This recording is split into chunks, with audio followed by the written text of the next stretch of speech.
Mahigit 400 bayan at lungsod ang idineklarang areas of concern sa eleksyon 2025 ng Commission on Elections.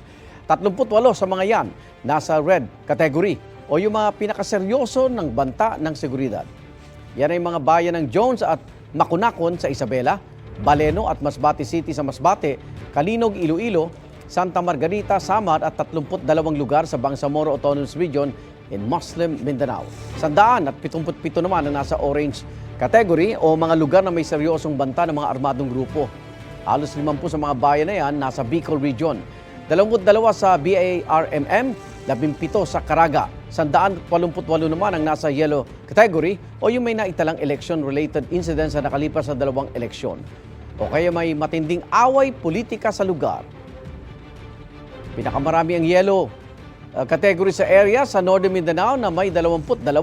Sunod ang Ilocos Region na may 19 at Zamboanga Peninsula na may 18. Ang mga natitirang lugar naman sa bansa nasa green o halos wala na nakikitang banta sa seguridad. Kabilang dyan ang buong Metro Manila at Davao Region. Paglilinaw ng komisyon, posible pang magbago ang mga kategoryang yan habang papalapit ang eleksyon 2025. Hindi po porket nakita nyo yung area ninyo na naka-red, ay dapat na kayo matakot. Sa ating karanasan, yung green bigla na lang nagiging yellow. Bigla nga, meron nga, bigla na from green nag-jump sa red.